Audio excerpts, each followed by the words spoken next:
On March 25th, a very fatal accident took place on National Highway 29 where Nagaland's football coach, a very noted football coach and former footballer, was killed in a hit-and-run case.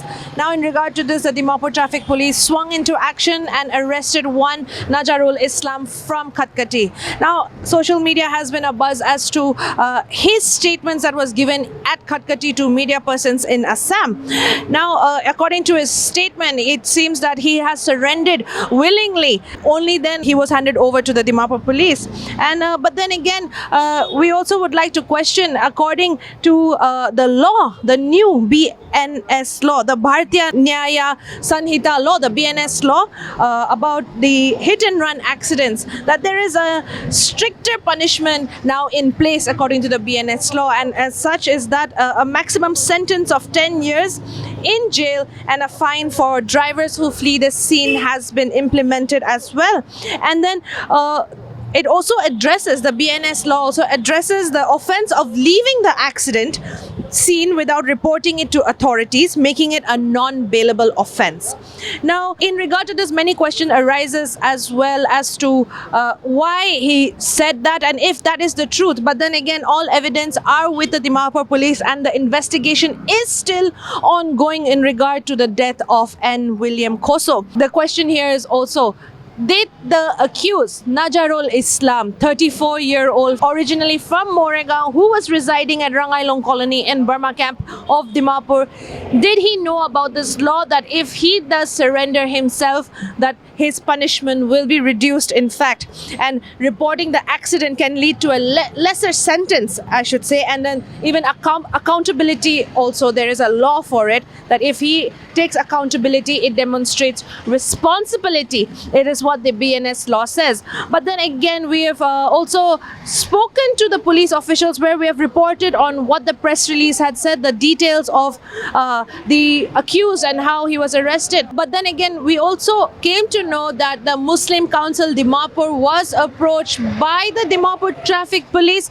once everything was in place, once they had tracked him, the accused Nazarul Islam, once they had tracked him, since they found out that he was the main person who had fled the scene after crashing his bolero into the victim's vehicle and also killing the victim as well on that fateful early morning of March 25th. The Muslim Council Dimapur, the working president Ahidur Rahman, also told us that the Dimapur Traffic Police also approached him and also the council as well after, and they had provided crucial details regarding this accused. That is, after obtaining all these tracking details and information of the accused, then only the traffic police also went and informed the Muslim Council and to ask their assistance as well in regard to this. Now, as mentioned, we have to look at all the laws that are in place right now and what offense he has actually committed as well. Now, evidence, as I mentioned, that it's all in place and still on investigation ongoing right now. And only later on, maybe the truth will prevail actually, and whether the accused, what he said is true, and whether he did actually surrender by his own will. But then the Muslim Council also has mentioned and told us that it was through pressure because he was already traced and tracked down by the Dimapur police. Let's hear what the president of the Muslim Council Dimapur had to say. Apni ko parvo idu mohan accident la case where a football coach had passed away. We have been told that the Muslim community and the Muslim Council also was questioned and also asked to help out in this matter to trace him. So can you tell us how the step was done and what measures is the council also going to take in regard to such incidents? See, we have been informed by DCP Traffic about the incident and sought our help also. So as a responsible citizens of this land, we definitely try to help the police. We got the details from the police and we try to trace out anyone from his native village might be here in Dimapur, so that through him we can trace him out. Right. So we also found one of his friend who went to his village.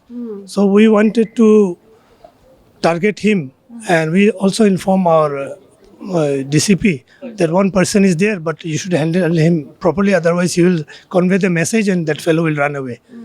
And we also went to the private taxi stand where he was a driver. Actually, that person is a driver and the owner of a bolero also.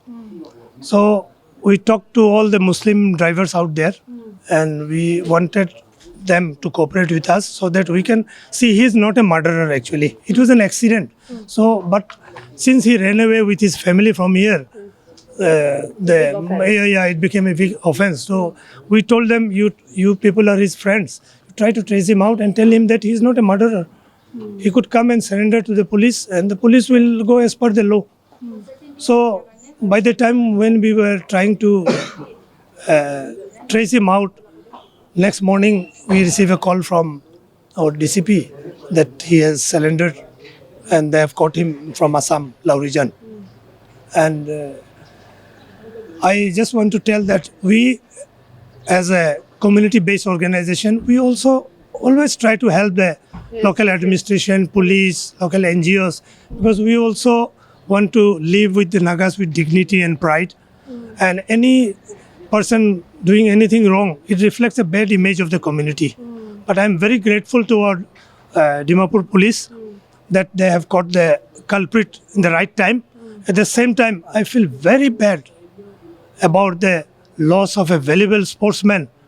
I have met him once during a football tournament. I still remember he was very jolly, and it's a plan of God. But we lost an upcoming footballer who could have now see football is coming a big way in Nagaland coming back, and he would have been a big help to the young footballers. But we lost him unfortunately. And we pray to God that He may grant him a place in heaven. There's been in social media a buzz that the accused surrendered, and it was not the police who went and did the job and arrested. Now there's a lot of confusion, but as far as we know, truth will prevail once evidence is put out and everything. But then there's a tussle between that he surrendered or police did their job and catch him. But what do you think this is? Since you were also we have received official communication from Dimapur police that he has been arrested. That is what the official communication. But unofficially, what we heard that he has surrendered in Khatkati police station, and from there he is handed over to the Dimapur police. But I am not in a position to verify this. But I have heard from unreliable sources that under pressure he has surrendered in. Under pressure. Yeah. So that is, of course, because he was already traced and his whereabouts was known. And that's why. And then, like you have mentioned that his friends, you have spoken to his friends and said that, you're not a murderer. It was a mistake, accident. It was an accident. And in that way, he has come forward, right? Maybe because of the pressure we created, someone might have contacted him. And I told many of the drivers, and if you could talk to him, let him come and surrender. We will help him because he is not a murderer. And by the time we have communicated to his village in Morigao district also, some people were there, we have contacted him. So maybe he has come under pressure also. Okay, sir, according to the law, the new law, as such, sir. So it says that if stricter punishments for hit and run accidents, including a maximum sentence of 10 years in jail and a fine of drivers who flee the scene. Right. Now, these are very stricter measures and everything. So, apart from this, do you think his saying that he surrendered would mean that he's trying for a lesser sentence? Surrender sentence to komti ho nimire, because the law is direct. He's fled the scene, he has hit and run, and addresses the offense of leaving the accident scene without reporting it to authorities, makes it non-bailable again. So to make his offense less stringent in the sentencing, do you think he's saying that? See, Dimapur police is yet to come out with the course of event which led to the accident. And regarding the law, I would not talk much, but I think he might have sensed that after the accident he may be physically harmed or something like that. That's why he might have run away, because to save himself. I don't know that, but I'm just assuming that. And after sometimes when he thought that he has committed a mistake, he might have surrendered again, because I don't think that fellow is aware of such rules and regulation. He may not be so much educated, but what his instinct had told him he has done. He fled away fearing physical harm to himself, and might be after consultation with few good people, he has surrendered back again. And now the law will take his own course of action.